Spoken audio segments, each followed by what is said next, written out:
Margot Rish, Kahir, Brona Marish, Era, Corson, Keshaw, Ishtaq, and Merla. Just asked the Minister what funding is available to voluntary groups to partake in Irish language activities. Margot. So First na Gaeilge provides many funding opportunities for voluntary and other groups to access funding to partake in Irish language activities and promote the Irish language generally.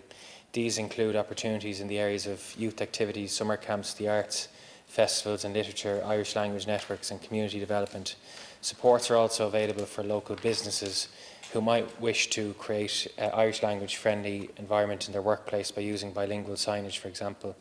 The First na Gaeilge website contains a funding schemes section which lists the opportunities which are currently open to applications and also those where the application deadline is passed. It's particularly useful to help local voluntary groups plan well ahead for next year for seasonal opportunities such as summer camps, for example. To give some idea of the scope of the work, in 21, 68 summer camps throughout the island of Ireland received funding to support their work. 47 festivals and 7 major arts events received funding, and 36 communities received a commitment to funding over a 3-year period. My department also provides funding to An Ciste Spreaga, which is administered by Conradh na Gaeilge.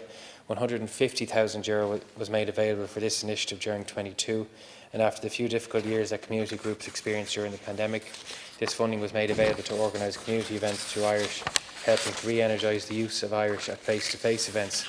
This fund attracted a high level of interest from community groups. 171 applications were received by Conradh na Gaeilge under the scheme, and funding was offered to 160 applications.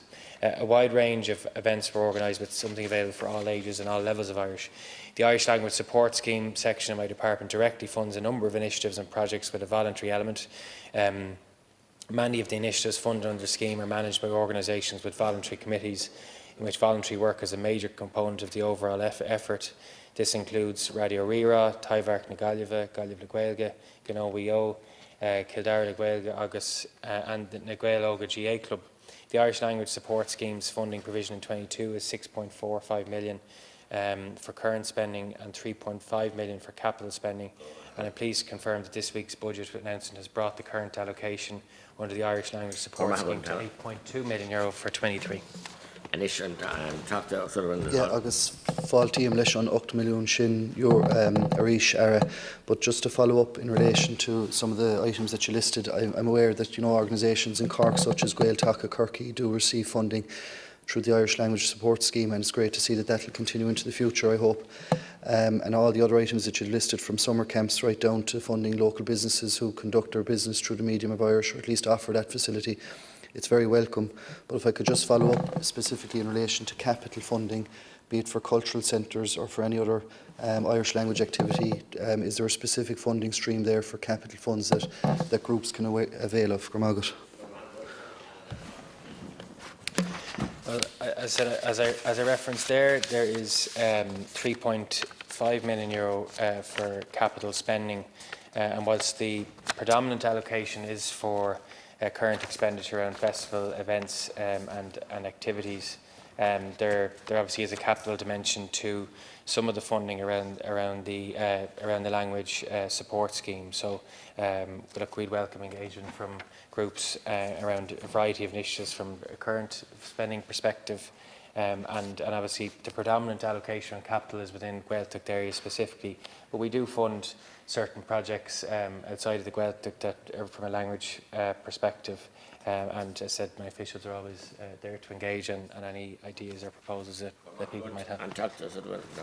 Yeah, just concrete new, and I would welcome any engagement that maybe you could afford myself, and there's a group below in Glanmire which we're hoping to get off the ground, and I think there was an organisation in Dublin that did something similar in Clondalkin in terms of